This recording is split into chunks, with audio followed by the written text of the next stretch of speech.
নিতাই গৌর হরি বল। সমবেত সকল সাধুগুরু বৈষ্ণব এবং আমার যোগমায়ার অংশোদ্ভূত আমার কৃষ্ণদাসী মায়েরা, আপনাদের আতুল শ্রীচরণে শত সহস্র কোটি দণ্ডবোধ প্রণাম। গীতব্য বিষয় যে লীলা রসটি আস্বাদন করব বলে এখন ব্রতী হয়েছি, সেই লীলাটার নাম হলো মহারাস লীলা। সর্বলীলার মুকুটতম লীলা হলো এই রাস। শাস্ত্রে বলছে রাস মানে হলো রস, যা আকার ধরে হয়েছে রাসলীলা। আমরা অনেকে ভাবি না যে রাস হচ্ছে মানে নাচ হচ্ছে, একটু দেখে আসি, কিন্তু রাস মানে কিন্তু নাচ নয়। রাস মানে হলো রস, যা আকার ধরে হয়েছে রাসলীলা। রদন্তস্ব রস, যেটা আমরা পাই, যা থেকে গুড় হয়, চিনি হয়, মিশ্রি হয়। কে বাবা ভেবে দেখুন, রদন্তস্ব রস, এই রসটাকে কি খালি হাতে ধরা যায়? যায় না। আবার এখানে রস কর্মের দ্বারা সাধন করলে সেটা এমন কঠিন হতে কঠিন রূপান্তরিত হয় যে একজনকে মারলে সে একজন মরেও যেতে পারে।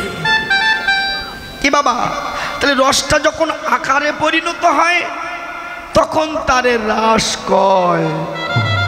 ক্ষমা, এই জন্য রাস সব উচিত নয়, আবার রাস কিন্তু সবার পরিবেশন করা উচিত নয়। এতে কিন্তু বেশি অপরাধ ঘটে। কেন জানেন?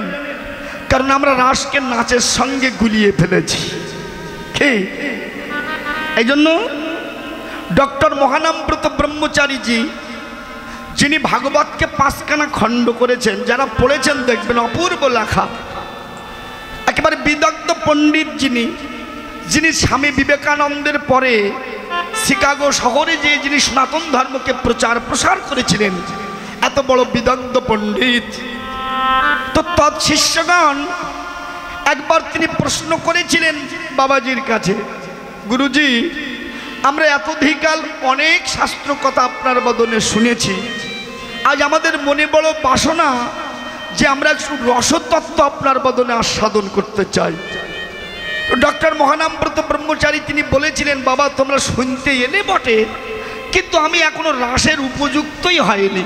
আচ্ছা বলুন তো, যিনি এত বড় বিদগ্ধ পণ্ডিত, যিনি আজন্মকাল ব্রহ্মচারী বৈষ্ণব, বলুন, তিনি বলছে আমি এখনো রাসের উপযুক্ত হয়নি, তাহলে আমরা তো সার। কেন বললেন তিনি কথা? কারণ তিনি বলেছিল, বাবা, যে এখনো গুরুতত্ত্ব জ্ঞান হয়নি, যে নিজের পিতৃধনকে রক্ষা করতে জানে না, তার রাস পরিবেশন করা উচিত নয়। আবার যারা এখনো গুরুচরণ আশ্রয় করেনি, যারা গৌর গোবিন্দ ভজন করছে না, যারা আত্মতত্ত্ব দর্শন হয়নি, যে নিজের স্বরূপকে নিজে চেনে না, তাকে রাস আস্বাদন করা উচিত নয়।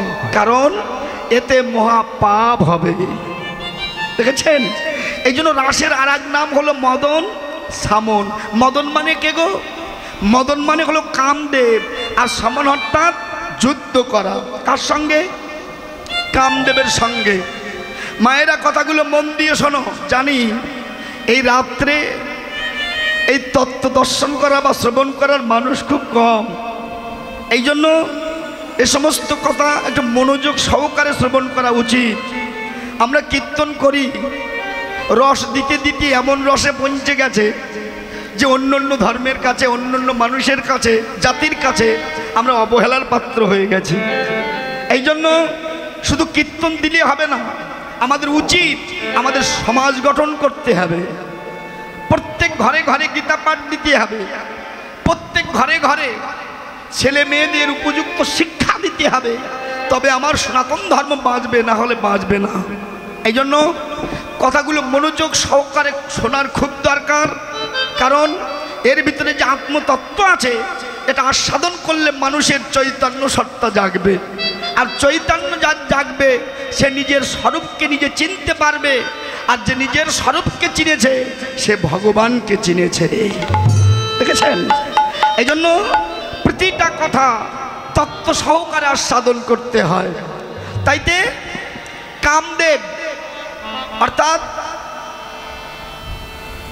আমরা যার নাম শুনেছি কিন্তু দেখিনি কোনোদিন, এ বাবা এই কামদেবের সঙ্গে যুদ্ধ, আচ্ছা বলুন তো করা যায়? যুদ্ধ করতে গেলে তো প্রতিপক্ষের দরকার না? কিন্তু যে প্রতিপক্ষ অদৃশ্য, যাকে চোখে দেখা যায় না, তার সঙ্গে যুদ্ধ কি করে হবে? তাহলে শাস্ত্র কেন বলছে মদনের সঙ্গে যুদ্ধ হয় না? আবার হয়। ত্রেতা যুগে শুনেছেন রামচন্দ্র যখন বনবাসে গিয়েছিলেন, বনে যে রাবণ কর্তৃক মা সীতাকে অপহরণ করা হয়েছিল, তাই না? সেখানে প্রচণ্ড রাম এবং রাবণের সঙ্গে যুদ্ধ হয়, আপনারা আমরা জানি। আচ্ছা বলুন তো বাবা, রাবণের কতগুলো পুত্র ছিল? 1 লক্ষ পুত্র ছিল, আর 1.25 লক্ষ ছিল তার নাতি। আচ্ছা এই 1 লক্ষ পুত্রের মধ্যে জ্যেষ্ঠ পুত্রের নাম কি ছিল? যার নাম ছিল ইন্দ্রজিৎ। তার আরো একটা নাম ছিল মেঘনাদ। আমাদের ছেলে মেয়েরা এখন পড়ছে না মেঘনাদ কাব্য, কি ভেবে দেখুন। তাহলে মেঘনাদ কেন মেঘনাদ হলো কেন? না, তিনি মেঘের আড়াল থেকে যুদ্ধ করত, তাকে কেউ দেখতে পেত না। সেই মেঘনাদকে বধ করলো কে? ঠাকুর লক্ষণ। কেন লক্ষণ করলো কেন? ভগবান করতে পারত। বৈষ্ণব গীত কবি লিখলেন, এটা ভগবানের কাজ নয়, এটা ভক্তের কাজ। তাহলে লক্ষণ বধ করলো, কারণটা কি? এত বড় বীর, যে দেবতারাও তার কাছে পরাভূত হয়েছে, সেই ইন্দ্রজিৎকে লক্ষণ পরাস্ত করলো কি করে? না, তিনি 14টা বৎসর ব্রহ্মচর্য সাধন করেছিলেন। 14টা বৎসর, দেখেছেন? এই 14টা বৎসর ব্রহ্মচর্য সাধন করেছিল বলেই তিনি ইন্দ্রজিতের মতো, কামদেবের মতো এত বড় বীরকে তিনি পরাস্ত করতে পেরেছিলেন। এখানেই বৈষ্ণব গীত কবি তত্ত্ব দিলেন কি? আমরাও যদি লক্ষণের মতো লক্ষ্য স্থির করে কর্ম সাধন করতে পারতাম, তাহলে আমার দেহের ভিতরে যে ইন্দ্রজিৎ অর্থাৎ আমার ইন্দ্রিয়গুলোকে যিনি জয় করে রেখেছেন, তাকে তো দেখা যায় না, তাকে তো ছোঁয়া যায় না, কিন্তু তাকে অনুভব করা যায়। কি বাবা ভেবে দেখুন, অনুভবে জীব ধ্বংস হয়ে যাচ্ছে, তাকে ধরা যায় না, ছোঁয়া যায় না, কিন্তু অনুভবেই জীব ধ্বংস হয়ে যাচ্ছে। কামের এত বড় প্রখারতা, সেই কামকে, সেই ইন্দ্রজিৎকে আমরা দমন করতে পারতাম যদি আমাদের লক্ষ্যটা স্থির থাকত। এই জন্য চড়ি গোপীর মনোরথে মনোমতে রাস কইল মদন গোপাল। চড়ি গোপীর মনোরথ, গোপী কারাগো, যারা গোপনে গৌর গোবিন্দ ভজনা করছেন, এরা হলো গোপী। আর গোপীদের মনটা হলো রথের সাদৃশ। মায়েরা ভেবে দেখুন, আপনি এখানে বসে আছেন কিন্তু মনটা চলে গেছে বাড়িতে। মনের মতো এত বড় তীব্র বস্তু আর জগতে নাই, এ যথা ইচ্ছা তথা গমন করতে পারে। এই মনকে বশীভূত করা বড় কঠিন বিষয়। আপনি কৃষ্ণ ভজন করবেন, যদি মন আপনার তৈরি না হয়ে যায় তো কৃষ্ণ ভজন আপনার হবেই না। দেখেছেন? তাইতে বলছে চড়ি গোপীর মনোরথ, গোপীদের মনটা হলো রথের সাদৃশ্য। এ বাবা, এই জন্য মনকে আগে কন্ট্রোল করতে হয়। জানেন, আমরা কীর্তন করতে আসছি, হঠাৎ করে দেখি একটা ছেলে অ্যাপাচি গাড়ি চালিয়ে আসছে। তো আমি লক্ষ্য করলাম তার 3-4 জায়গায় প্যান্ট ছেঁড়া। আমি মনে করলাম বোধহয় অ্যাক্সিডেন্ট করেছে হয়তো। এই খোকা বাবা, কি হয়েছে, অ্যাক্সিডেন্ট করেছো? ও ডেকে বলছে, না তো কাকা, অ্যাক্সিডেন্ট করিনি। তো প্যান্ট ছেঁড়া কেন? বলছে, আর বলবেন না কাকা, এটা স্টাইল। ভাবা যায়, ছেঁড়া প্যান্ট নাকি এখন স্টাইল হয়ে গেছে। আমরা যখন বাবা মা প্যান্ট কিনে দিত, যদি সুতো খুলে যেত বাবা বলতাম পরবো না, এটা ছিঁড়ে গেছে। আর এখন সেই ছেঁড়া প্যান্ট নাকি স্টাইল হয়ে গেছে। সবে তো তলা ছিঁড়েছে, এরপরে কোথায় ছিঁড়বে ভগবান জানে। তাহলে মন আমাদের এত নিচে চলে গেছে, কৃষ্ণ ভজন আমাদের হবে কোথায়? এটা হবেই, কারণ আমাদের শাস্ত্র বলছে কলি যত এগিয়ে আসবে তত নদীতে জল থাকবে না, নদী চড়া পড়ে যাবে, যাচ্ছে না। গাভীর পেটে দুধ থাকবে না, মায়েরা বন্ধ হবে, হচ্ছে কি না? ভেবে দেখুন, থালাগুলো আকাশে উড়বে, উঠছে না? এখন দেখুন অন টেস্ট বাইর হয়েছে, কিছু খেচে দিচ্ছে, খাওয়ার পরে আর তোলার দরকার নেই, বাতাস দিলেই উড়ে যাবে। তাহলে ভেবে দেখুন সেদিন কি আর বাকি আছে? ভেবে দেখুন, মেয়েরা দাঁড়িয়ে ছেলেদের গাছে তুলবে, সেদিন আর বাকি কই? আগে ছেলেরা বিয়ে করতে যেত মেয়ের বাড়ি, এখন মেয়েরা আসছে ছেলের বাড়ি, হচ্ছে কি না? এদিন আর বেশি বাকি নেই। এই জন্য এই কলির যে প্রখারতা, এখান থেকে রেহাই পেতে গেলে একমাত্র গৌর গোবিন্দ ভজন করতে হবে, তার দ্বারাই জীবের কল্যাণ সাধিত হবে।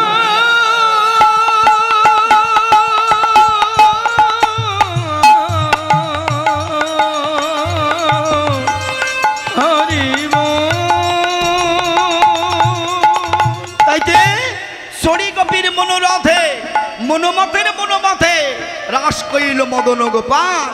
সরি গোপীর মনোরথ, গোপীর মনটা হলো রথের সাদৃশ, আর মনোমথের মনোমত, আমাদের মনটাকে যিনি বশীভূত করে রেখেছেন ইনি হলো কামদেব, আর কামদেবকে যিনি বশীভূত করতে পারেন ইনি হলো সাক্ষাৎ মদন মোহন, আমার অনাদি শ্রী গোবিন্দ চন্দ্র। দেখেছেন, সেই রাসলীলাই আমাদের আস্বাদনের বিষয়। আপনার স্থির চিত্তে প্রতিটা কথা আস্বাদন করবেন। আমার স্বয়ং ভগবান মহাপ্রভু, যিনি সত্য ত্রেতার দাপর পরিশেষে এহেন কলিযুগে কলিহত জ্ঞানন্ধ, কামন্ধ, পাপাচারী, দুরাচারী, ব্যভিচারী কৃষ্ণ বহির ভোলা জীবকে উদ্ধার করবার প্রত্যাশায় এবার হরিনামের মালা গলায় পরে হরিনামামৃত সুদারণ বদনে ধরে শচী গর্ভ সিন্ধু ভেদ করে এবার নবদ্বীপে অবতীর্ণ হয়েছেন। এই জন্য আমার কৃষ্ণদাস কবিরাজ গোস্বামী পাদ রূপ গোস্বামীর কৃত উজ্জ্বল নীলমণি থেকে একটা অপূর্ব শ্লোক তিনি চৈতন্য চৈতামৃতে সন্নিবেশ করলেন। কি লিখেছেন? অনার্পিত চরিং চরণ ছেরা করুণায়াবতীর্ণ কলৌ সমর্পিয়ত উজ্জ্বল রসং স্বভক্তি শ্রিয়ম হরিপুরট সুন্দর দুতি প্রদীপ্ত সন্দীপিত সদাই হৃদয় স্কন্দরে স্ফুরত সচির নন্দন সচির নন্দন। অনার্পিত চরিং চিরাগ, যা চিরকালে ছিল অনার্পিত, যা অর্পিত হয় নাই, সেখানে অনার্পিত ধন ভগবান করুণা করে কলিজীবের প্রতি করুণার বশবর্তী হয়ে তিনি সেই প্রেম ধন, সেই গোলকের সঞ্চিত প্রেম রতন ভগবান ভক্তি মিশ্রিত করে জগজীবের দ্বারে দ্বারে তিনি বিতরণ করেছেন।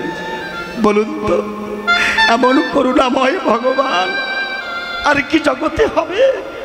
আর হবে না। যিনি কলিজীবের প্রতি করুণা করে সেই বাঞ্ছিত ধন জীবকে দান করেছেন আমার ভগবান। এ বাবা, এই জন্য দেখবেন শাস্ত্রে কি অপূর্ব উল্লেখ আছে। বেদ বলছে ভগবান আছেন। আচ্ছা, ভগবান আছে এই সংবাদে আমরা খুশি হতে পারলেও আনন্দ কতটুকু অনুভব করতে পারি বলুন? কি বাবা, যাকে ধরা যায় না, যাকে ছোঁয়া যায় না, বলুন তো তার প্রতি মানুষের আকর্ষণটা কম থাকে। তাহলে বেদ বলছে ভগবান আছে, আমরা এইটুকু জানি, কোথায় আছে, কেমন করে পাবো, এর কোনো সিদ্ধান্ত নাই। কিন্তু শ্রীমদ্ ভগবত গীতা বলছে ভগবান শুধু আসেন তা নয়, ভগবান আসেন। কোথায় প্রমাণ?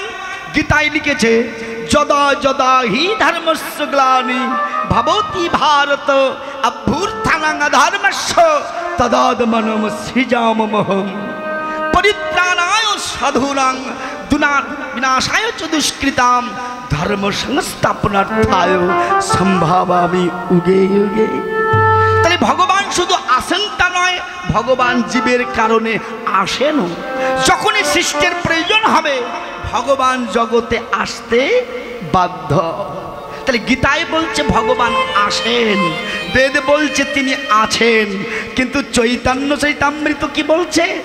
ভগবান শুধু আসেন তা নয়, ভগবান শুধু আসেন তা নয়, ভগবান হাত বাড়িয়ে ভক্তকে ডাকেন। কোথায় প্রমাণ? আমার মহাপ্রভু তার প্রমাণ।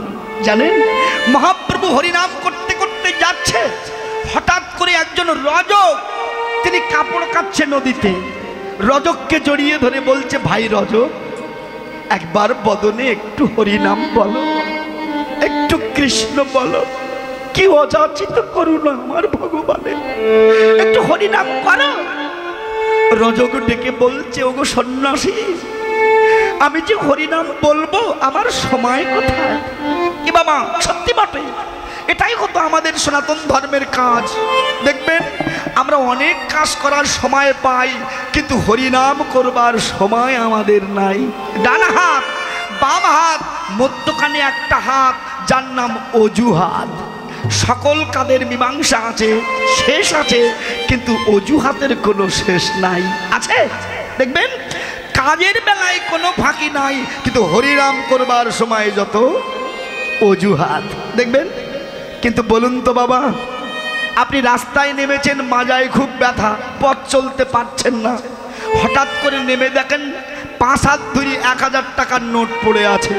শুধু একখান নয়, এরকম 5-10 হাত দূরে দূরে 1000 টাকার নোট পড়ে আছে 1 মাইল।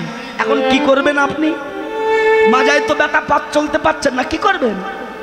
তখন কিন্তু আর ব্যথা থাকে না, হামাগুড়ি দিয়ে আমরা অর্থের কাছে চলে যাই। কি বাবা, ভেবে দেখুন, বৈষ্ণব গীত কবি বলছে, যখন অর্থের উপার্জনের সময় হয় ব্যথাকে ব্যথা অনুভব করো না, হামাগুড়ি দিয়ে অর্থের কাছে চলে যাও। তদ্রূপ যদি পারমার্থ লাভ করতে চাও, সকাল সকাল তোমরা ভগবানের চরণে শরণ।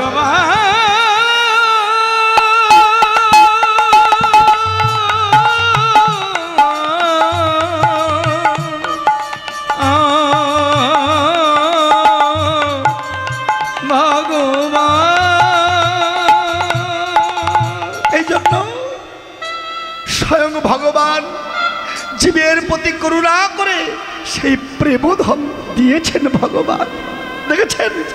এই জন্য ভগবান বলছে, ওগো রজক, তুমি আমার কথা নাও, হরিনাম করতে, কৃষ্ণ নাম করতে কোনো সময়ের দরকার নেই, হরিনাম করতে কোনো শুদ্ধ আচারের দরকার নেই।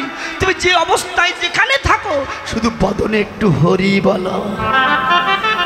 সন্ন্যাসীর কথা শুনে রজক ডেকে বলছে, ভাই, আমি যে হরিনাম বলবো, ওই হরিনাম করতে গেলে আমার কাপড় কাচায় মন থাকবে না, কাপড় ভালো কাচা হবে না, এই কাপড় ভালো না কাচতে পারলে বাবুদের কাছে আমার অপমান হতে হবে, আমার অর্থ পাবো না, আমার সংসার তো চলবে না। দেখেছেন অজুহাত কোথায়? তখন ভগবান ডেকে বলছে, রজক, তুমি আমার কথা নাও, তুমি ওই শীতল তরুর ছায়ে বসে হরিগুণ গাও, আমি তোমার হয়ে আমি তোমার কাপড় কেচে দিচ্ছি। কি করুণাময় ভগবান আমার! রজক ছুটে যে মহাপ্রভুর চরণটা জড়িয়ে ধরেছে, ওগো দয়াময়, ওগো দয়াময়, ওগো দয়াল হে, দয়াল হে, জীবের প্রতি তোমার এত করুণা, আচার খেয়ে পড়েছে আমার প্রভু চরণে। প্রভু, আমি বড় অজ্ঞানী, অধম, আমার নাই ভক্তি, আমার নাই স্তুতি, তুমি অধম অজ্ঞানী বলে তোমার ওই চরণে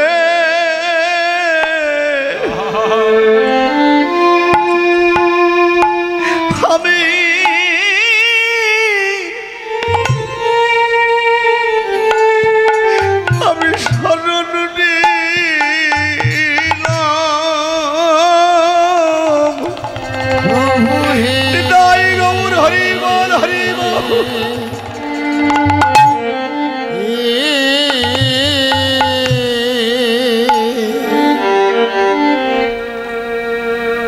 তোমার ইচ্ছা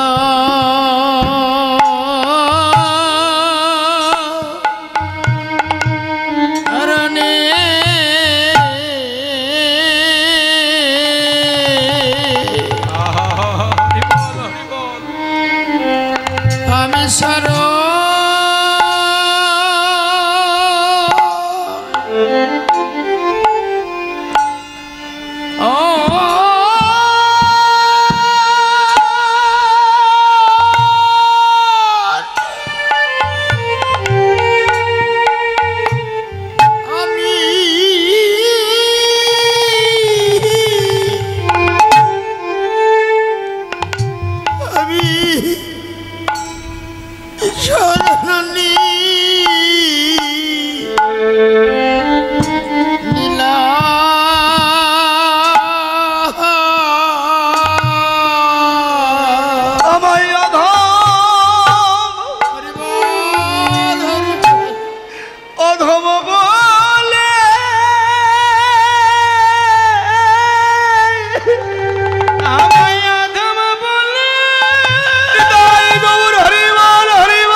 তোমার চরণে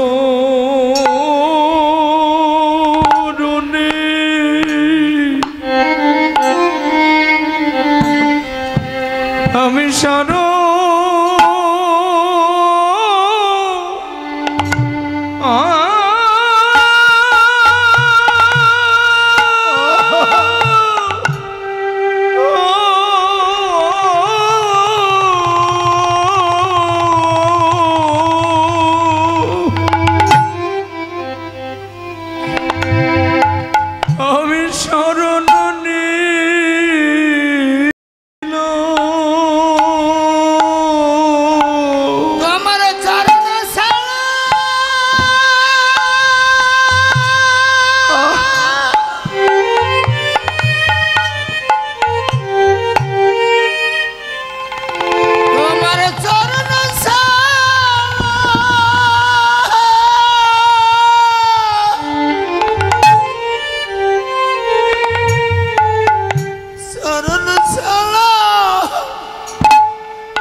যে আমার ভগবানের চরণে শরণাগত হয়েছে, আমার ভগবান সেই ভক্তের সকল বোঝা তিনি নিজে মাথায় ধারণ করেছেন। আমার মহাপ্রভুর এত করুণা, আমার মহাপ্রভুর এত কৃপা, অযাচিত প্রেম ভক্তি তিনি দিয়েছেন জগৎকে। তাইতে শাস্ত্রে লিখেছে ভগবান শুধু আছেন তা নয়, ভগবান শুধু আসেন তা নয়, ভগবান হাত বাড়িয়ে ভক্তকে ডাকেন। কিন্তু রূপ সনাতন শিক্ষায় রূপ সনাতন ডেকে বলছে ভগবান শুধু আসেন তা নয়, ভগবান শুধু আসেন তা নয়, ভগবান শুধু হাত বাড়িয়ে ডাকেন তা নয়, ভগবান ভক্তের জন্য কাঁদেন। আমার ভগবান এই ভক্তের জন্য, এই কলিহত জীবের জন্য আমার ভগবান কাঁদেন। প্রমাণ জানেন? শিবাস অঙ্গনে মহাপ্রভু 1 বছরের জন্য তিনি কীর্তন করবেন মনস্থির করেছিলেন। সেখানে একজন খুব ছোট জাতের মেয়ে থাকতো, হরিজন ফ্যামিলির মেয়ে। তো একদিন শিবাস পণ্ডিতের কাছে যেয়ে বলছে, ঠাকুর আমি তো খুব ছোট জাত, আমি তো খুব নিচু জাত, আমি তো ভক্ত সমাজে যেতে পারি না, আমার স্পর্শ লাগলে ভক্তের জাত চলে যাবে। জানেন তখন খুব জাতাজাতি ছিল, আমার মহাপ্রভু যদি না আসতেন এই জাতের পার্টি ধ্বংস হতো না, জানেন। তাইতে আমার মহাপ্রভু এই জগতে এসে কে হিন্দু কে মুসলমান, কে ছোট জাত কে নিচু জাত, কাউকে তিনি বাদ বিচার করেনি, অযাচিত ভক্তি তিনি দিয়েছেন। কি বাবা কি বলবো, জান চাঁদ কাজীর সমাধি, যে চাঁদ কাজীকে ভগবান নিজ গুণে কৃপা করেছিলেন, জানেন কি বলবো, যে চাঁদ কাজী খোল ভেঙে দিত, করতাল ফেলে দিত, হরিনাম করতে দিত না। একদিন সেই চাঁদ কাজীকে ভগবান দর্শন দিয়েছিলেন রজনীতে, নৃসিংহ অবতার হয়ে সম্মুখে যে তার বক্ষের উপরে বসে বলেছিল, চাঁদ কাজী তুই আমার ভক্তকে কষ্ট দিয়েছিস, এত বড় স্পর্ধা, আমি তোকে বাঁচিয়ে রাখবো না। জানেন সেই চাঁদ কাজী যখন হাগৌর বলে কেঁদে উঠেছিল, তখন প্রভু তাকে কৃপা করে নেমে গিয়েছিল, মহাপ্রভুর কাছে যে হাজির হয়েছিল, প্রভু কেউ না চিনতে পারো, আজ আমি তোমাকে চিনেছি না, তুমি সেই জগৎ জীবের উপাস্য দেব। প্রভু গত রজনীতে স্বপ্ন যোগে তুমি এসেছিলে নৃসিংহর অবতার হয়ে, আমি তোমাকে চিনেছি। প্রভু আজ থেকে তোমাকে কথা দিচ্ছি, এই নবদ্বীপে কেউ আর হরি নামে বাধা দেবে না, আমি আমার পরিবার সহ আমি তোমার চরণে আশ্রয় গ্রহণ করলাম। সব কিছু পরিত্যাগ করে ভগবানের চরণে আশ্রয় গ্রহণ করেছিলেন। মহাপ্রভু তাকে কোলে তুলে নিয়েছিল, জানেন। যান আজও নবদ্বীপে সেই চাঁদ কাজীর সমাধি আছে। চাঁদ কাজী বলেছিল, প্রভু আমি যেদিন চলে যাব সংসার ছেড়ে, তুমি নিজে হাতে সেখানে একটা গাছ রোপণ করে দিও। মহাপ্রভু কি করেছিলেন, ভক্তের কথা রেখেছিলেন, নিজে হাতে তার সমাধিতে একটা চাপা গাছের চারা লাগিয়েছিল, জানেন। সেই 500 বছর আগেকার চাপা গাছ আজও নিত্য ফুল ফোটে, সেই সমাধির উপরে ঝরে পড়ে, জগৎকে দেখিয়েছে, ওগো জগৎ তোমরা দেখে নাও, যে আমার শরণাগত হয় আমি ভগবানটাকে নিজ গুণে কৃপা ভগবান।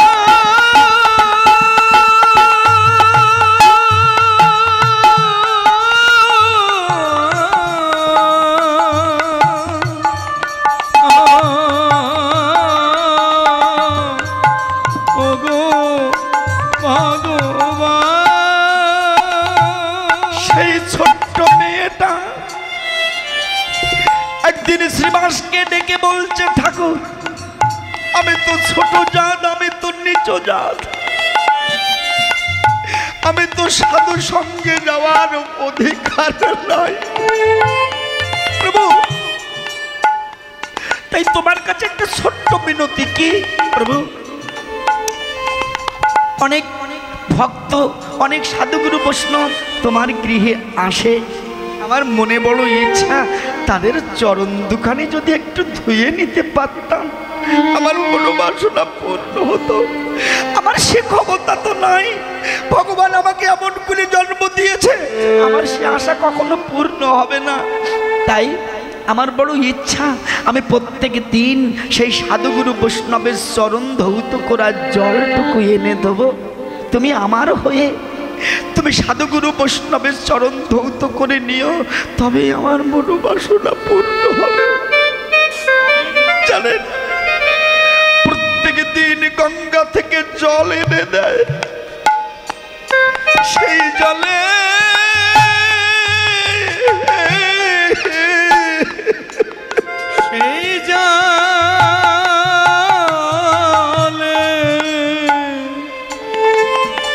ভক্তের চরণ সেবা হয়। সেবা মহাপ্রভুর কি কৃপা দেখুন। নিত্যানন্দকে বলল, নিতাই রে প্রভু হে,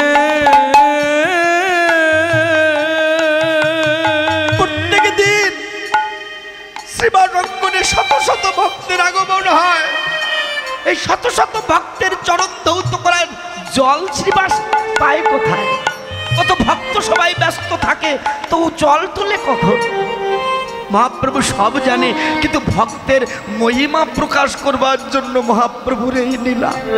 নিত্যানন্দ ছুটে যেয়ে বলছে, শ্রীবাস একটা কথা জিজ্ঞাসা করব। বলো প্রভু।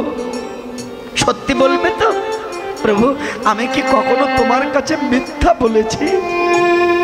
আচ্ছা শ্রীবাস, এই যে প্রত্যেক দিন শত শত ভক্ত আসে, প্রত্যেক ভক্তের চরণ ধৌত তুমি করে নাও, আচ্ছা এত জল তোমাকে কে তুলে দেয় গো? শ্রীবাস ডেকে বলছে, প্রভু তার কথা তো বলতে মানা, সে বলতে নিষেধ করেছে, তথাপি তুমি শুনতে চেয়েছো, আমি তোমার কাছে তো মিথ্যা বলতে পারি না। প্রভু, এ আর কেউ নয়, এই যে বড় ছোট জাত, নিচু জাতের মেয়ে,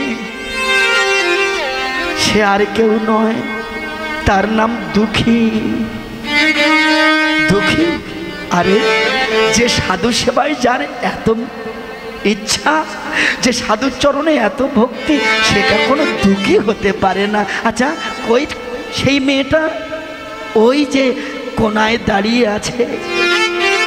নিত্যানন্দ ঠাকুর ছুটে গেল, মা যার সাধু চরণে এত ভক্তি, এত প্রেম, সে কি আর দুঃখী হতে পারে? সে কি ছোট হতে পারে? সে কি নিত্যজাত হতে পারে?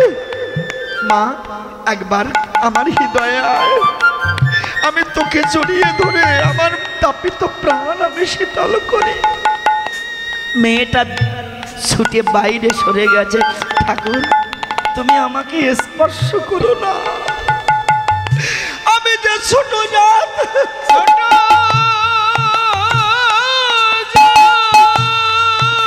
আমি যে নিচু জাত, আমি ছোট জাত হয়ে যদি তোমার সংস্পর্শে যাই, তোমার যে চাঁদ চলে যাবে, চলে যাবে দয়াময়।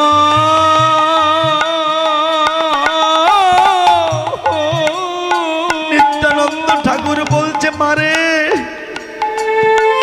তোর সেবা থেকে আমাকে বঞ্চিত করিস না মা। আমার সৌভাগ্য যে তোর মতো এত ভক্ত অনুরাগী, তোর মতো এমন ভক্তের সঙ্গ আমি পাবো। তুই আমাকে সরিয়ে দিস না মা, আমার বড় বাসনা তোদের মতো এমন ভক্তের জন্যই তো ছুটে আসি। ছুটে যে মেয়েকে জড়িয়ে ধরল, মারে তোর কাছে মিনতি জানাই, শুধু তোর সঙ্গ দিয়ে আমার তাপিত প্রাণ তুই শীতল কর। আমার তাপিত পরাণ, আমার শীতল,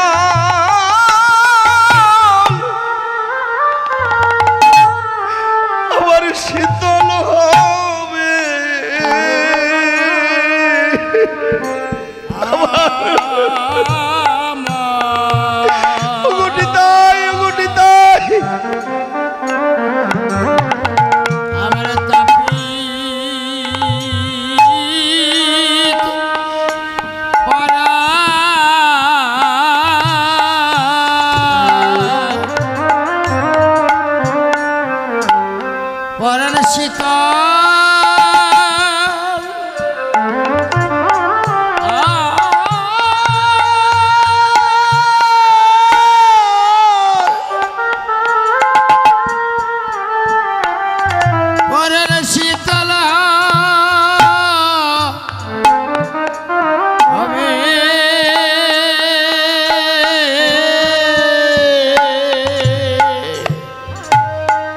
আমার তাপিত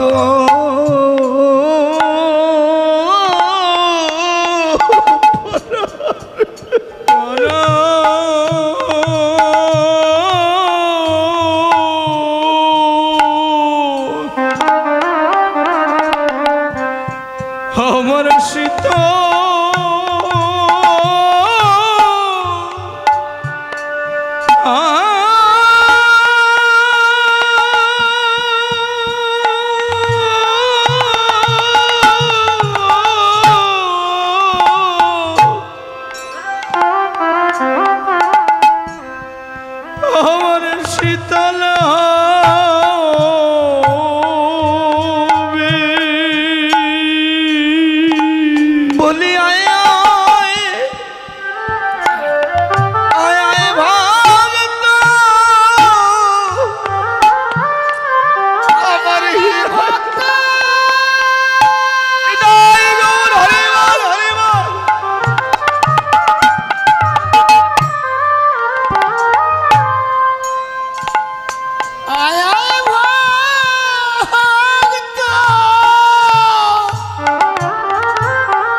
আমার তাপিতে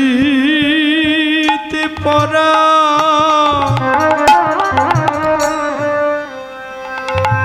আমার শীত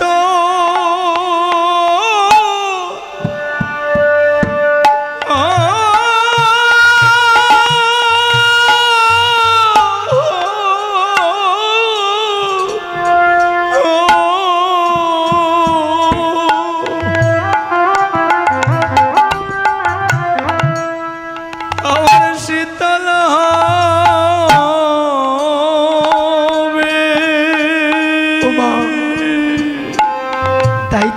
ভগবান শুধু ভক্তকে ডাকে না গো, ভক্তের জন্য ভগবান কাঁদেও।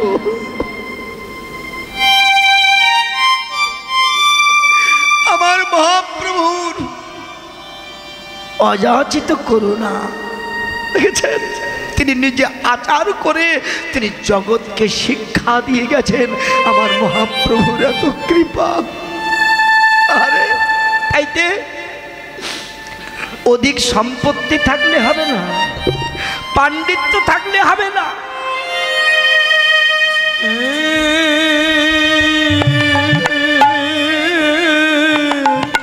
ইউনিভার্সিটির ডিগ্রি থাকলে হবে না। ভগবানকে পেতে গেলে শুদ্ধ ভক্তিটুকু চাই। এ ভক্তি যার, আমার ভগবান তার হয়ে যায়। জানেন একজন ভক্ত তিনি গিয়েছিলেন ভগবান বুদ্ধের কাছে, ভগবান আমি অনেক কিছু জানি,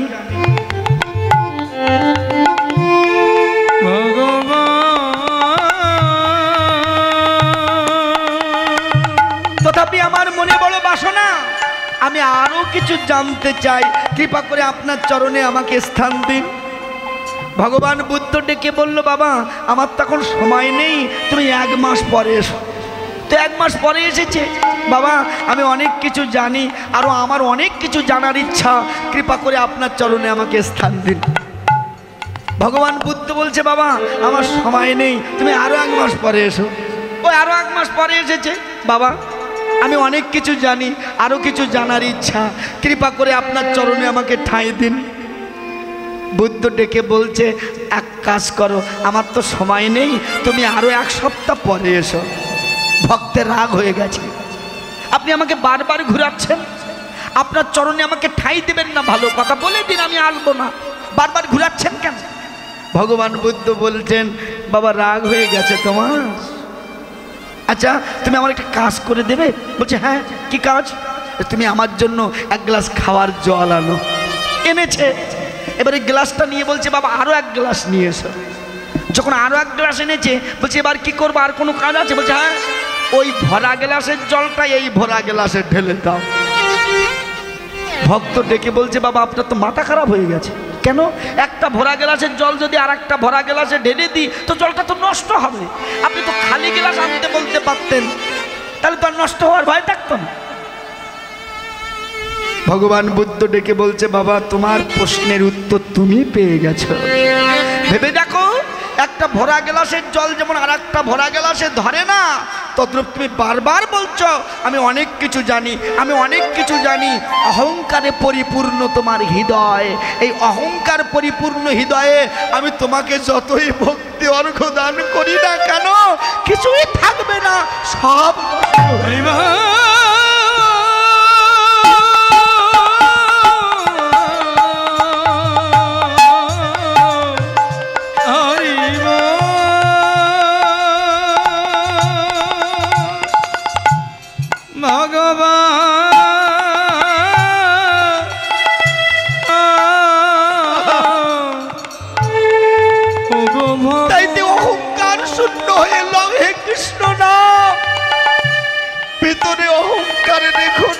তাতে কখনো কৃষ্ণ ভক্তি আসবে না। এই অহংকার শূন্য হয়ে তুমি একবার কৃষ্ণ বলে ডাকো, দেখবে তাতেই তোমার ভগবানের অহৌতুকী কৃপা হয়ে যাবে।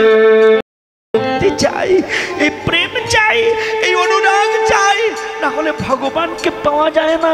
আগে ভগবানের প্রতি বিশ্বাস আনতে হয়।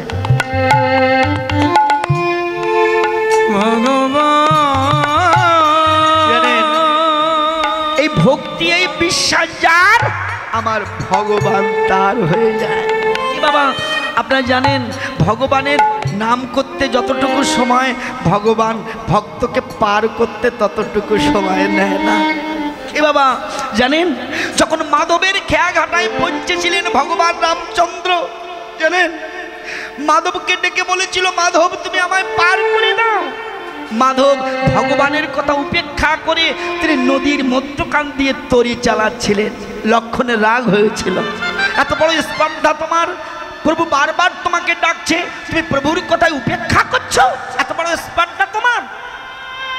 ভগবান বলেছিল, লক্ষণ শান্ত হও। মাধব, তুমি এমন ব্যবহার কেন করছো? তুমি আমাকে পার করে দাও।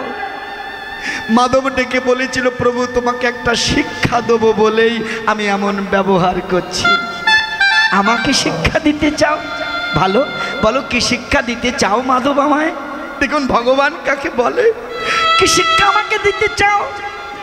মাধব বলছে, প্রভু কেউ না জানুক, আমি তো জানি, আমি তো জানি।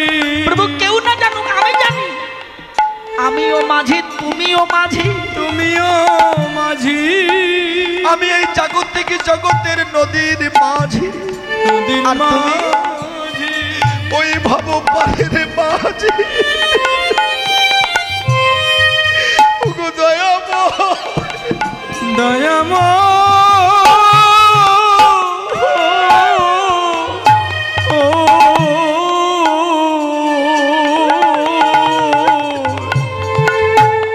ওগো দয়াময়,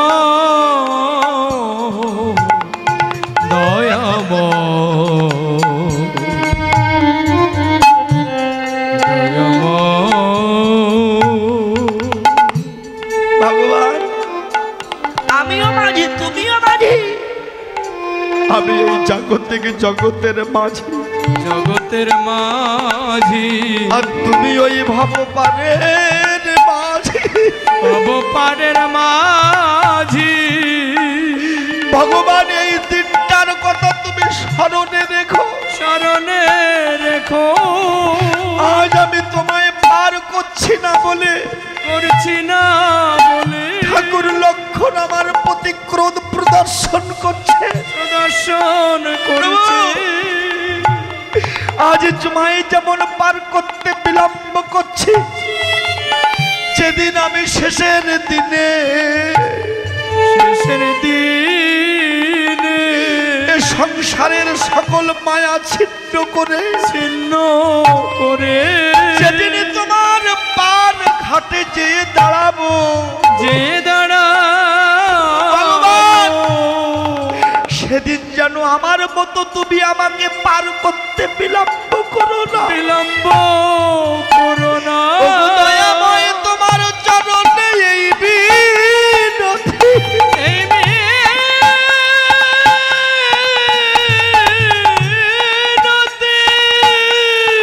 প্রভু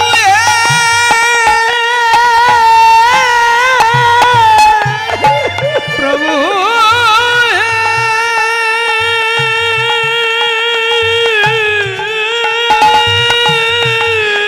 ওগো দয়াময়, তোমার চরণে বিনতি, মিনতি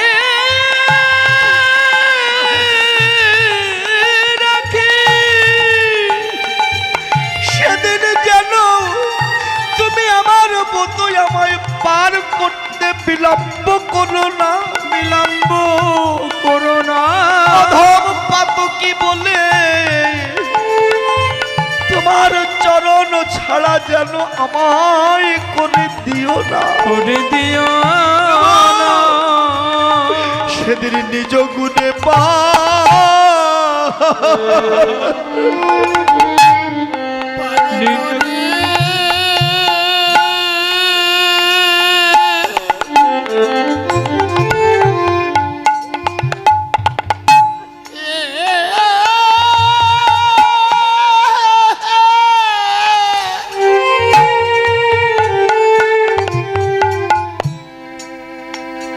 পার করে দি।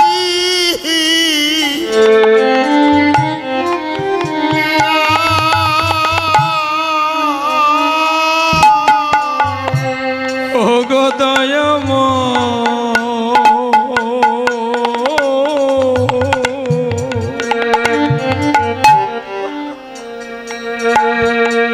তুমি নিজ গুণে পা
দেহ তারি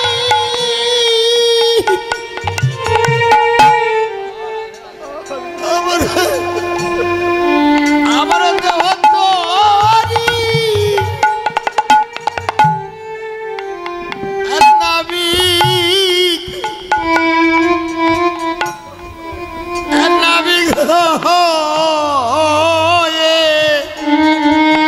নাবিক তুমি নিজে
কৃপাম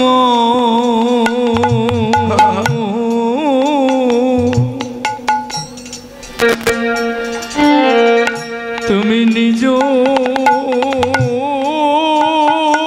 গুণে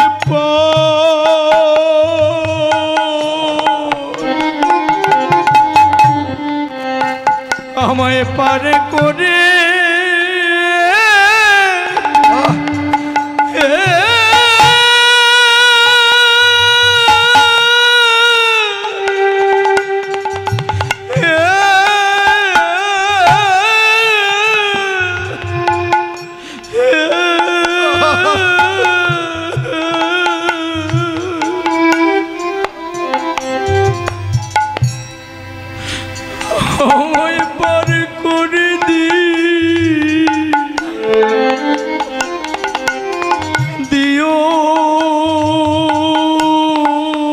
ভগবান ডেকে বলেছিল, মাধব শোনো, আমার নাম করতে যতটুকু সময়, আমি তাকে পার করতে ততটুকু সময় নেই না মাধব। তবে আমার ঘাটে পার হতে গেলে তাকে যে সকাল সকাল আমার ঘাটে এসে আমার নাম ধরে ডাকতে হয় গো। ইমা ভেবে দেখুন, রাস্তায় দাঁড়িয়ে যদি তরিকে ডেকে বলা হয়, তরি তুমি আমায় পার করে দাও, তরি কি পার করে দিতে পারে? তরি ডেকে বলে, আগে তো তুমি আমায় আশ্রয় করো, তবেই তো আমি তোমাকে পার করব। তদ্রূপ তার কৃপা পেতে গেলে আগে গুরু চরণ আশ্রয় করতে হয়। আশ্রয় ভিন্ন কখনো ভগবানকে পাওয়া যায় না। আমাদের শাস্ত্রে পঞ্চরসের কথা বলা হয়েছে, এই 5 রসের একটা রস আশ্রয় করে কৃষ্ণ ভজন করতে হয়। কে ভাবতে হয় কৃষ্ণ আমার পতি, আমি তার স্ত্রী, আমি তার দাসী, না হয় কৃষ্ণ আমার বন্ধু, আমি তার বন্ধু, না হলে আমি তার দাস, সে আমার প্রভু। এই পঞ্চরসের একটা রস আশ্রয় করতে হয়, তবে তো তাকে পাওয়া যায়। আগে সম্পর্ক স্থাপন করতে হয়, না হলে কৃষ্ণ ভজন করা যায় না। এ বাবা দেখবেন জাজ যখন কোর্টে থাকে তার একটা সই একজনের মৃত্যুদণ্ড হয়, সেই জাজ যখন বাড়িতে আসে তার ছোট্ট মেয়েটা ডাক দিয়ে বলে বাবার কাছে, বাবা তুমি একটু ঘোড়া সাজো না, আমার ঘোড়ায় চড়তে ইচ্ছে করছে। জজ ডেকে বলে, মা তোর এত সাহস? আমি জজ, আমার একটা সই একজনের মৃত্যুদণ্ড হয় আর তুই আমার কাঁধে চড়তে চাইছিস? ছোট্ট মেয়ে ডাক দিয়ে বলে বাবার কাছে, বাবা জজ আছো, তুমি কোর্টে আছো, বাড়িতে কিন্তু তুমি আমার বাবা। দেখেছেন ছোট্ট মেয়ের কাছে জজ বাবাও কিন্তু ঘোড়া হয়ে যায়। কে না খেয়ে কোর্টে চলে যাচ্ছে, স্ত্রী ডাক দিয়ে বলছে, শোনো তুমি না খেয়ে যেতে পারবে না, আমি তোমার জন্য রান্না করেছি, বসো। জজ ডেকে বলছে, তুমি আমাকে বাধ্য করছো? আমি জজ আর তুমি আমাকে বাধ্য করছো? এত বড় স্পর্ধা তোমার? স্ত্রী ডেকে বলে, জজ আছো, কোর্টে আছো, বাড়িতে কিন্তু তুমি আমার স্বামী। স্ত্রীর মধুর ভালোবাসার কাছে জজ পতি কিন্তু পরাভূত হয়ে যায়। রাত জেগে জজ পড়ছে, ছুটে যেয়ে মা বইটা কেড়ে নিয়েছে, খোকা ঘুমা, এত রাত্রে আমি তোকে পড়তে দেবো না, তুই ঘুমা এখন। জজ ডেকে বলছে, মা আমি কি আর আগের মতো ছোট আছি? আমি যে এখন জজ হয়েছি, তুমি আমাকে শাসন করছো। মা ডেকে বলে, বাবা রে, মায়ের কাছে পিতার কাছে সন্তান কখনো বড় হয় না রে। তুই আমার কাছে যেমন ছোট ছেলে, আজও ঠিক তেমন ছোট আছিস। মায়ের বাৎসল্য প্রেমের কাছে জজও হেরে যায়। তদ্রূপ ভগবান বলছে, তোমরা আমাকে ভয় পেয়ে ভালোবেসো না, আমাকে যদি ভালোবাসতে হয় অধিকার নিয়ে ভালোবাসো, দেখবে আমি ভগবান তোমাদের কাছে সেই ভাব নিয়েই আবির্ভূত হব। নিতাই গৌর হরি বল, হরি বল।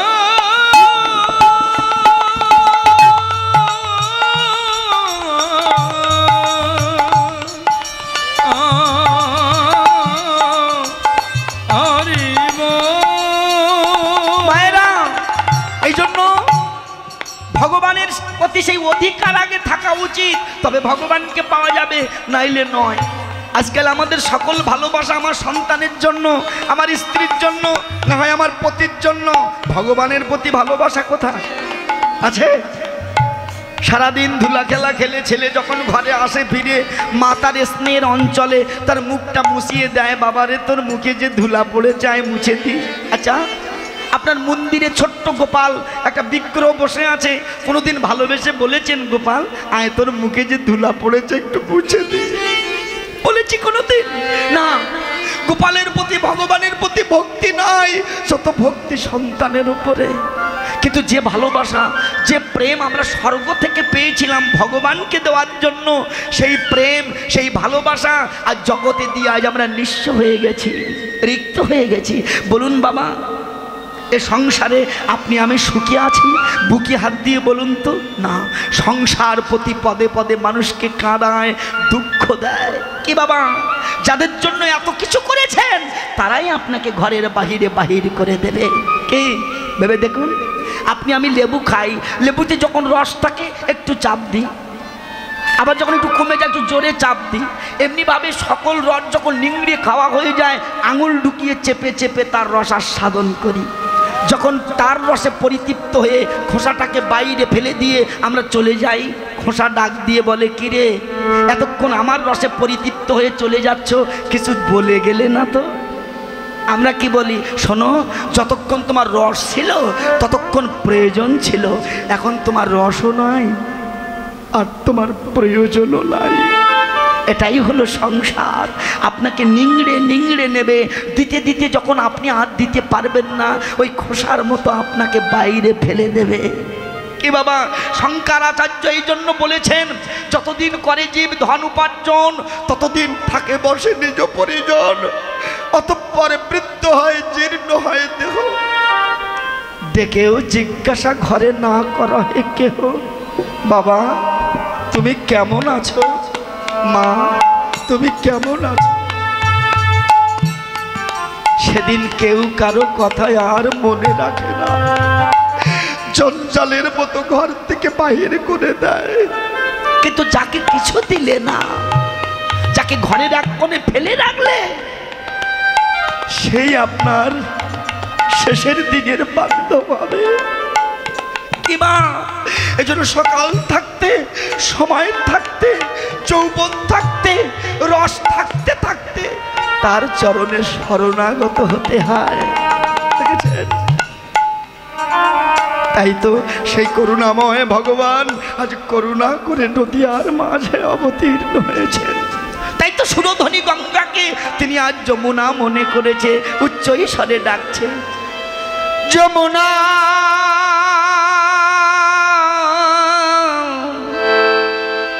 ওগো যমুনা,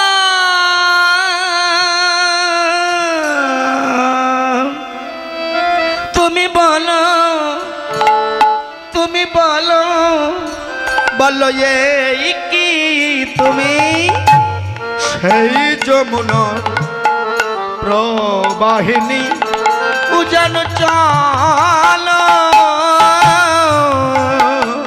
যমুনা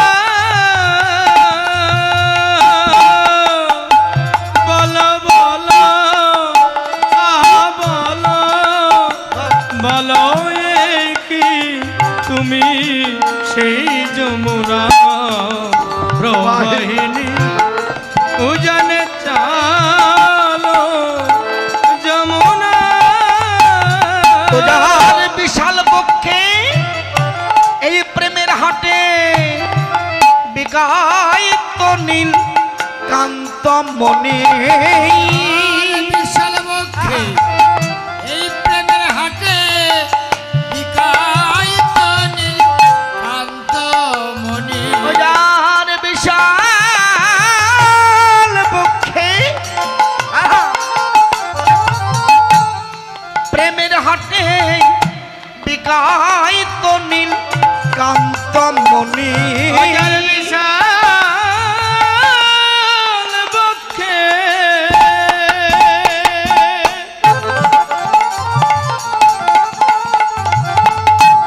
এই প্রেমের হাটে বিকায়িত নীল কান্ত বলো তুমি কি গো সেই যমুনার প্রবাহিনী উজান চালা, ও যমুনা আহা বলো বলো বলো বলো এই কি তুমি সেই যমুনা প্রবাহিনী উজান চলো যমুনা। কোথা চারু চন্দ্র বলি,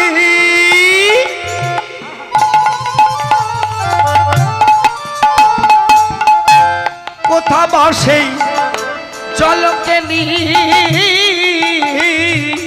আর কথা চারু চন্দ্র বলি, রাধে রাধে রাধে,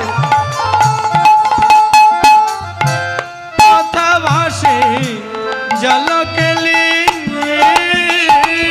কোথায় রাস বিহারী বংশীধারী বামে রাধা বিনোদিনী, হায় রাজবিহারী বংশীধারী বামে রাধা বিনোদিনী। কোথায় রাস বিহারী বংশীধারী বামে রাধা বিনোদিনী, রাজবিহারী বংশীধারী বামে রাধা বিনোদিনী। আহা বলো তুমি বলো, বলো এই কি তুমি সেই যমুনা প্রবাহিনী উজান চালা,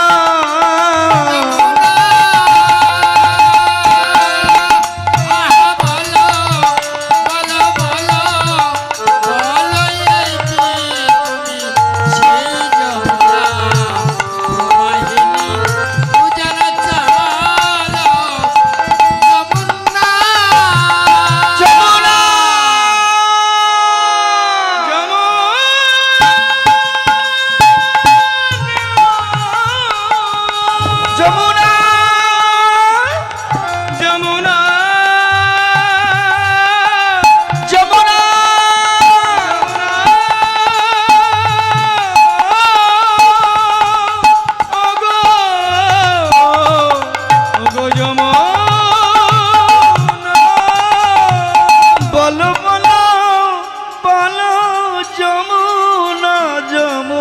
যমুনা যমুনা যমুনা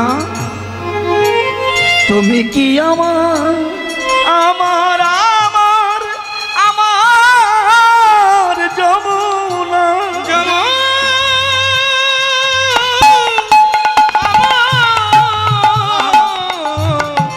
আমার যমুনা যমুনার কুলে গোপিকা বৃন্দ সঙ্গে নিয়ে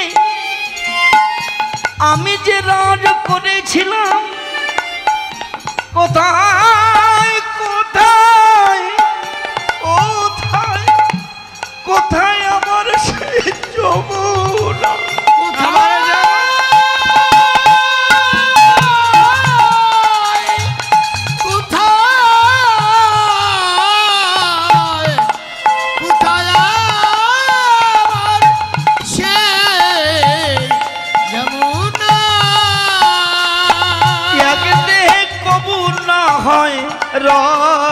রসাদন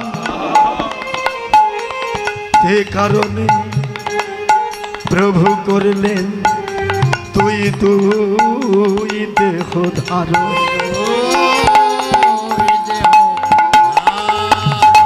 সেই দুই দেবে চৈতন্য গোসাই না আমার প্রেমরস আস্বাদিতে হইলে ঠাই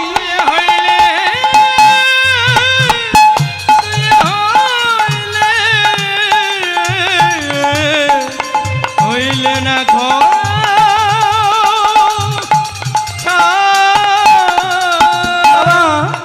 তাই তো কখনো কৃষ্ণ ভাবে বিভোর হচ্ছে, তাই তো সুরধনী গঙ্গাকে তিনি আর যমুনা ভাবছেন।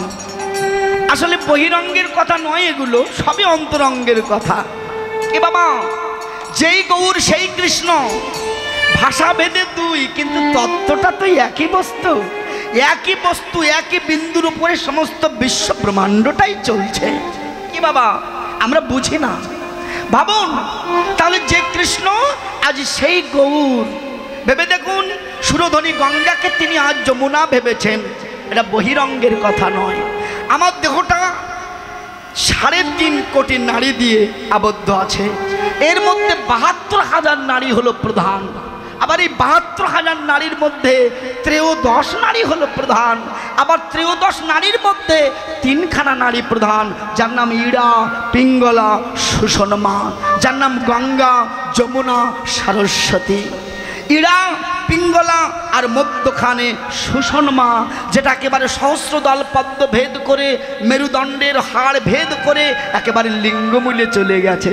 বৈষ্ণবগীত কবি তত্ত্ব দিয়েছেন, গুজ্জদ্বারের 2 আঙ্গুলি উপরে আর লিঙ্গদ্বারের 2 আঙ্গুলি নিচে, ঠিক মিডল পয়েন্টে এই যমুনা অবস্থান করছে।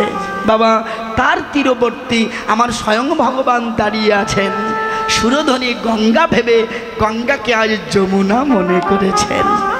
দেখেছেন, এই তত্ত্বগুলো বড় কঠিন বিষয়, এগুলো আমরা বুঝি না। ওখানে দাঁড়িয়ে আছে 18 মোকাম তত্ত্বে বলছে, গুজ্জদ্বারে বাস করে নাটুয়া গোপাল, কামিনীর সঙ্গে কেলি বড়ই রসাল। দেখেছেন, আজ সেই ভগবান সুরধনী গঙ্গাকে যমুনা মনে করেছেন। তাই তো উচ্চ স্বরে যমুনা যমুনা বলে ডাকছে। শুধু তাই নয়, তার তীরবর্তী যে ফুলবন, এই ফুলবন দেখে মনে করছে এই বুঝি বৃন্দাবন। কি বাবা, ফুলবন মানে সুরধনী গঙ্গার তীরে যে ফুল বন, এই বনকে দেখে মরছে এই বুঝি বৃন্দাবন। আসলে বহিরঙ্গের কথা নয়, এই যে সুরধনীর গঙ্গার কথা বলছি, যে যমুনার কথা বলছি, ভেবে দেখুন সহস্রদল পদ্ম থেকে শুরু করে একেবারে লিঙ্গদল অবধি পর্যন্ত থরে থরে পুষ্পগুলো সাজানো আছে। একমাত্র গুরু তত্ত্ব, গুরু কর্মের দ্বারাই দেহের ভিতরে সেই পদ্মগুলো বিকশিত হয়।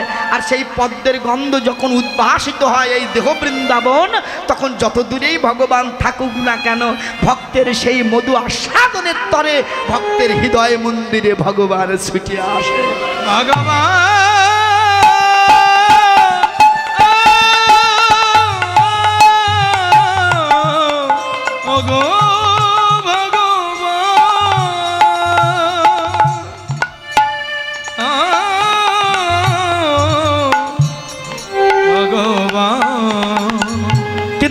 রসের কথা এ তো সবাই উপলব্ধি করতে পারে না, এই জন্য বলছে রসিক রসিক সবাই বলে, সে রসের রসিক নয়। গুনিয়া বুঝিয়া গুনিয়া দেখিলে কোটিতে গুটি কি হয়। সজনী রসিকে বলিব কারে, বিবিধ মশলা রসেতে ফেলিলে রসিকে বলে তারে।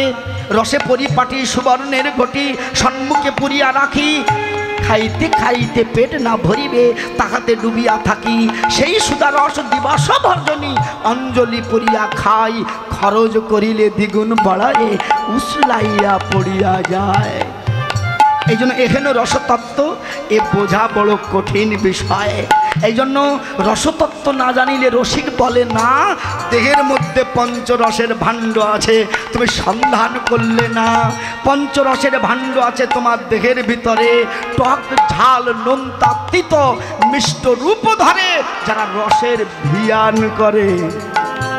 এ কি সবাই বোঝে? আচ্ছা বাবা, দুধ জলে ঢেলে দিন, দুধ জলে মিশে যাবে, কিন্তু ওই দুধ কর্মের দ্বারা সাধন করলে ওর মাখনটা যখন উপরে উঠে আসবে তখন সেটাকে জলে ফেলে দিন, আর ডোবার ভয় থাকবে না।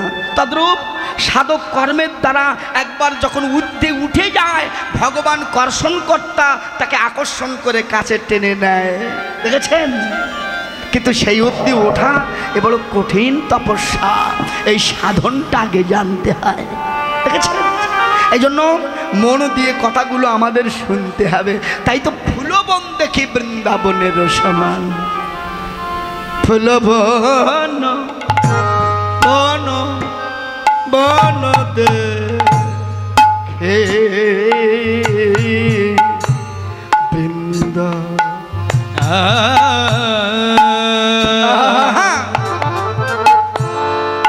আরে ফুলবন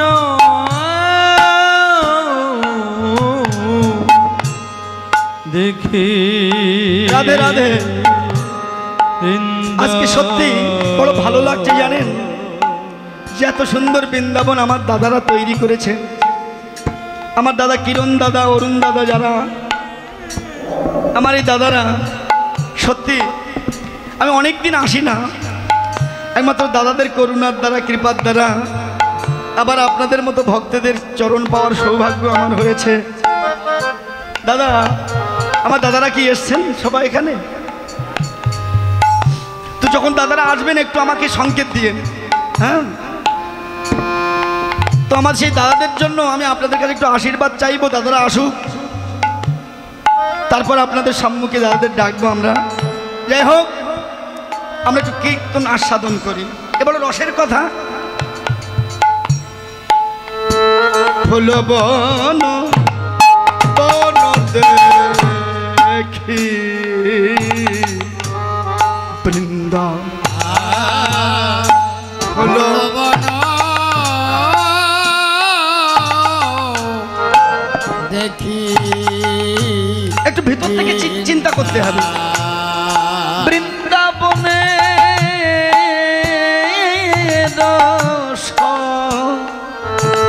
সমান রে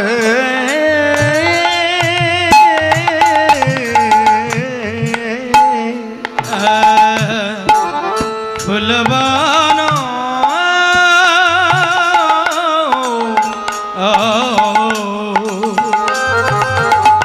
দেখি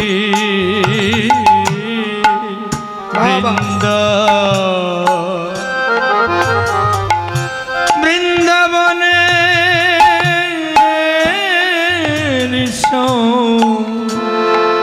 সমন রে।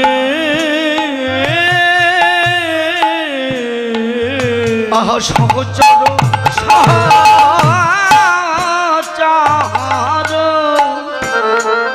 আহা সহচর গণগাপি কপি করুজনু মান রে। আরে সহচর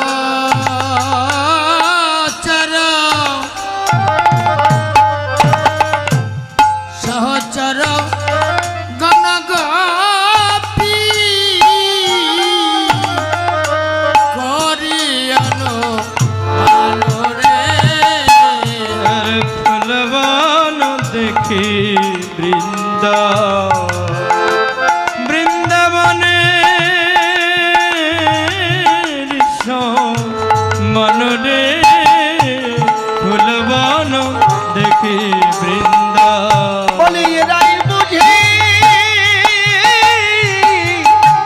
আমার সেই গোপী ভাবে বুঝি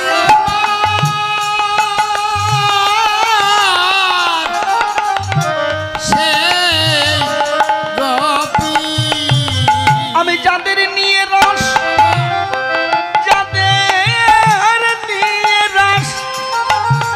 নিয়ে রাজ করে ছিলাম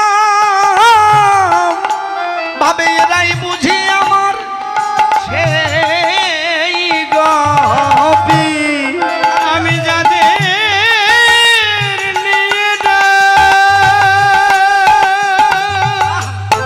হৃদয় গৌর হরি বল হরি বল করেছিল আজি ভাবনিধি গৌরুর বলে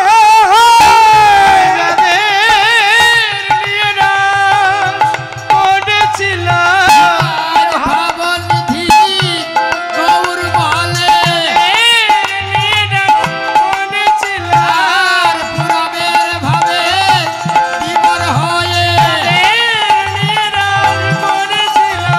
আজ পুরবের ভাবে বিবর হয়ে হৃদয় গৌর হরি হরি বলে গৌর হরি হরি বলে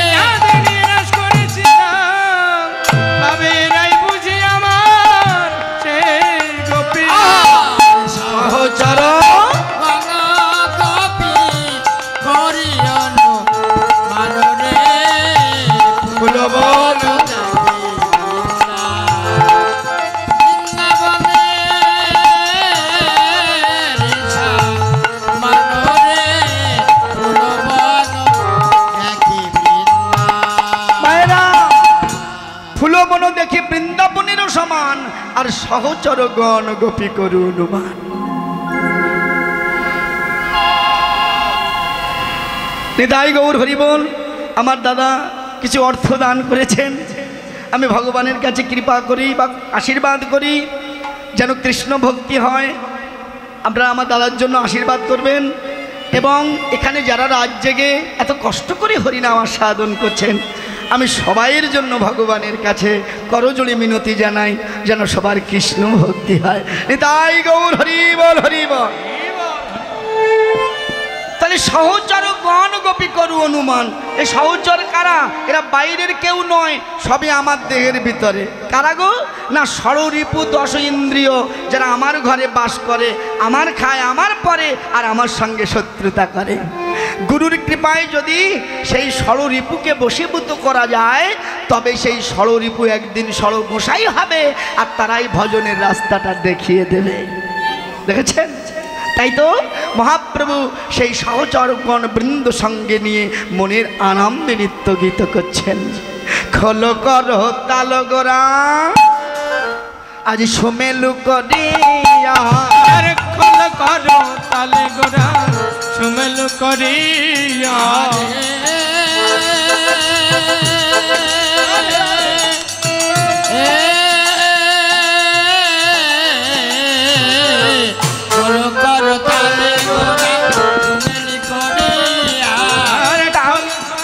তালে গোরা সুমেল করিয়া এবার তাহার মাঝে নাচে গোরা জয় জয় দিয়া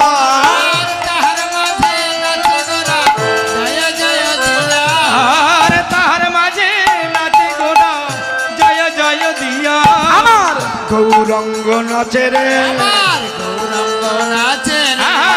গৌরঙ্গ নাচে রে আজ আজ ভক্তগণ সঙ্গে নিয়ে গৌরঙ্গ নাচে রে